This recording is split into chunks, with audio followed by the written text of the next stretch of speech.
Nixon's economic policies coincided with a rise in Canadian nationalism. Some were more passionate than others.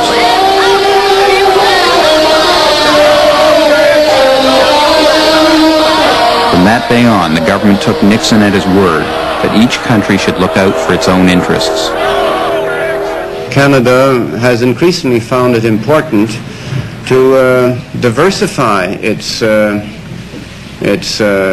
channels of communication because of the overpowering presence of the United States of America, and that is reflected in a growing consciousness amongst Canadians of the danger to our national identity from a cultural, economic, and perhaps even military point of view.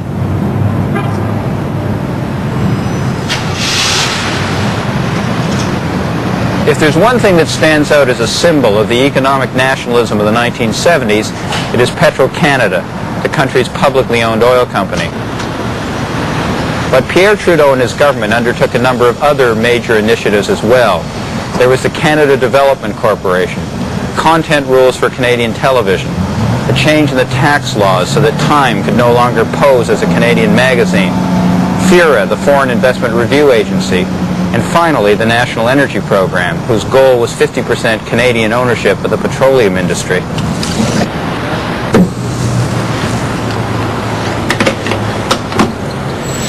None of these measures was particularly revolutionary.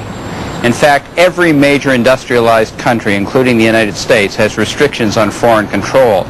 Yet each of these measures drew anger from south of the border, including opposition from the U.S. government. But the fact is that most of the opposition came from Canadian business. Canadian business includes, to a large extent, large companies that are American-owned.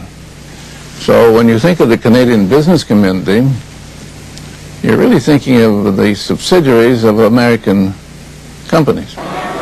Their counterparts are Americans. They're influenced by them. So they're not as independently Canadians as they might be. Now, I think we forget that. When Pierre Elliott Trudeau retired in 1984, he said that it was no wonder the Americans didn't like him. Canada was gaining control over its economy. He warned the new Prime Minister not to kowtow to Ronald Reagan. Simple acts of friendship are ridiculed because they are instantly equated with a loss of sovereignty. But I tell you that by and large, Canadians are unimpressed and unmoved by these reactions. Early in his mandate, Prime Minister Mulroney went to Wall Street.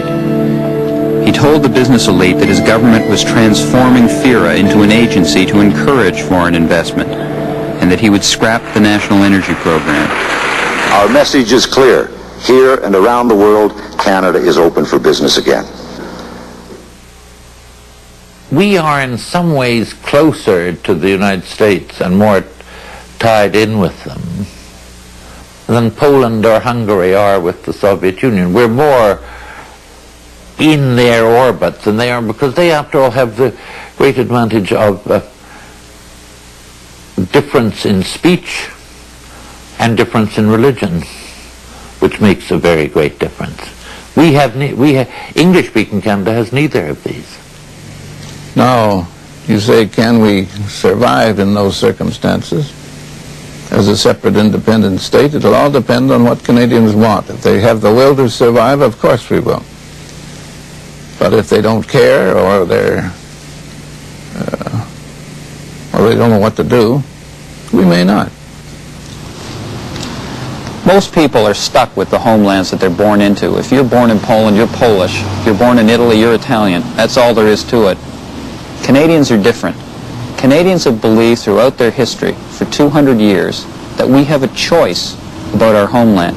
If we want to, we think, we can become Americans. And that's why in every generation, Canadians have had to decide, as a matter of decision, of consciousness, to reinvent Canada. And it's one of the most painful things about being Canadian.